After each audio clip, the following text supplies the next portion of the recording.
Hi, I'm Peter Ryan. I'm the General Manager of Networks at Vodafone Hutchison, Australia, and my team is accountable for the design and delivery of the network improvements planned for this year.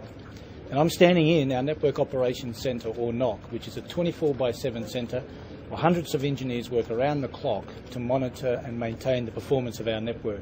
And we not only look at it from a macro level, but we drill right down to a specific site level, because only by making sure that we're looking at specific granular sites at a suburb, at a street level, can we be truly sure that our network is performing exactly the way we need it for our customers.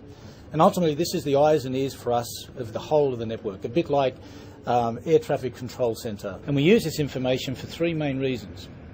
Firstly, anything that breaks or is underperforming in our network will appear back here, and we're able to capture that information and quickly dispatch people and teams of technicians in order to rectify and solve those problems to get the network back on air.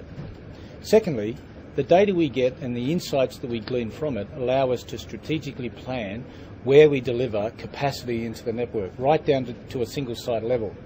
This allows us to deliver investment into the network to best match our customers' needs.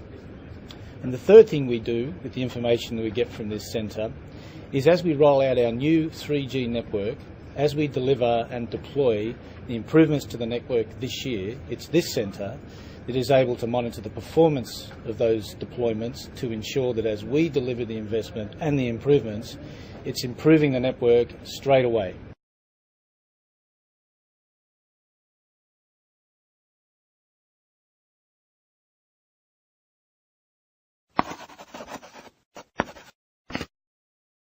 Hi, I'm Miranda McDonald, and I'm here in Rogers Network Operations Center, also known as the NOC, talking to Bill Anderson about what this place is and what goes on here. What exactly is the NOC? This is the nerve center of all of our operational activities. We're monitoring all of our networks from end to end, whether it's wireless, high speed, home phone, or cable. We monitor everything here to make sure services are up and running with quality. What goes into running a NOC? So the NOC is a 7x24 365 days a year operations center. We have engineers and technicians who are constantly looking at the network, trying to determine if something's going wrong and trying to fix it before it does. If something does go wrong, we make sure we get technicians out to the field as soon as possible to get those problems resolved for the customer. It's basically like a triage center in a hospital. We make sure that whatever's happening, we take care of immediately. What causes a network outage, and what does Rogers do to fix it? There are many causes for our outages, primarily accidental and environmental. We have birds that can build nests in our towers. We have trucks that can take down poles, even squirrels that chew on our lines and cause service interruptions. One of the best things about working in a NOC like this is the machines do a lot of the work for us. We have systems that can automatically switch traffic to ensure there's no impact to the customer. For those times when there is an impact to the customer, our job is to make sure we get the right person with the right tools as fast as possible to the situation to get it resolved. You've been here 20 years. What's changed? In 20 years, we've gone from having 1.5 megabit per second speeds all the way up to 50 megabit per second speeds. We've gone from having 50 channels all the way up to 500 channels. The biggest thing that's changed for us is customers want their services all the time. There's no more slow time in the Rogers Network Operations Center. We make sure that that service is available. Whatever service it is that you want, it's available to you when you want it and where you want it. One final question. What do you like about coming into work every day? The best thing about coming into the NOC is there's never a dull moment. We constantly have issues that we need to resolve for our customers. As well, we're on the forefront of technology. We get to see the new products that we're going to be launching to our customers when they're coming out. If you have ideas for Redboard, let me know. You can find me on Twitter. I'm at Rogers Miranda.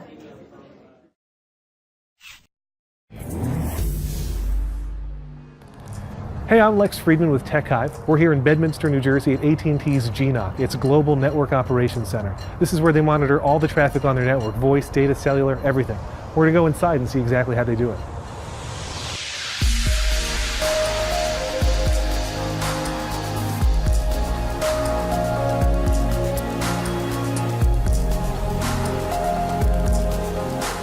Hey Chuck, thanks for having me. Welcome aboard, Lex. Good to have you here. So what is the GNOC for? What do you do here? We monitor and surveil all of AT&T's global networks, whether it's at a regional level in Ohio, it could be a domestic, a long-distance level across the nation, or globally in England, if you will. We're looking for any infractions in the network, loss and delay characteristics in the data network. We're looking for blocked calls in the telephone network, and we're looking for any issues that could occur in the mobility network. So you're covering data, voice, all the signals that AT&T Data, has. voice, and transport, yes. There are a ton of displays in this room. Are people actively looking at them at all times? There are our dashboard. They watch those boards day and night, and they'll watch more than one as well.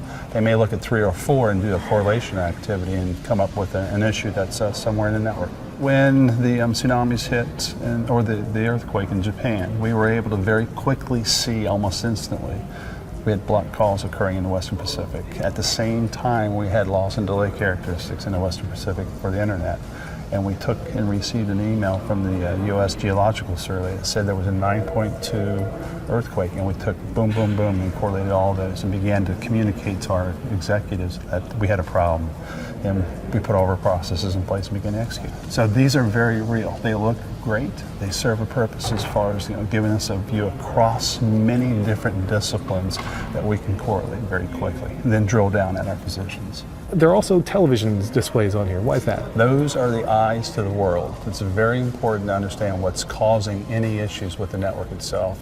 During the Super Bowl, we can tell when everybody's watching the game, and then when it's halftime, you see a drop or an increase depending on what you're looking at. So you can sort of tell which commercials are the best by how much extra internet traffic comes on? I wish we could.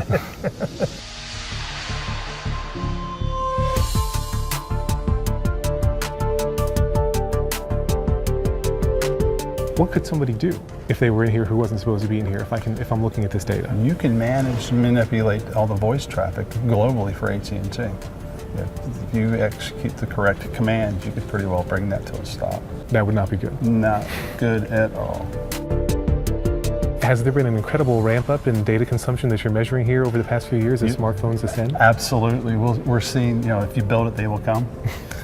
Each day, the yellow line, you'll see it increase higher and higher and higher. And at the same time, within the CBB itself, the backbone, the internet backbone, a lot of the traffic that we push across there from our mobility network, you can see that begin to expand as well. During the business week, we watch the boards, and they'll give you a very clear ramp up day over day of the traffic as people come online at work. The networks mimic human nature. If everybody's heading for the weekend and want to get out because it's a 3-day weekend and get out early, the traffic drops off as well. Now, I've been here a couple hours and various issues have appeared to come up and been resolved within 15 minutes to 45 minutes. Right. Is that an everyday occurrence? Things are always breaking? Yeah, it's a big network. There's never, ever a dull moment just because of the sheer size of the network. Is there an element to the job that makes it thankless? People only notice when something's going wrong? Hey, when it's quiet, that's good.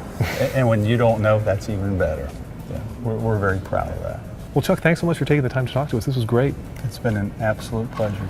You're more than welcome to come back anytime. All right, I'll be here tomorrow. Good. We'll have a job for you.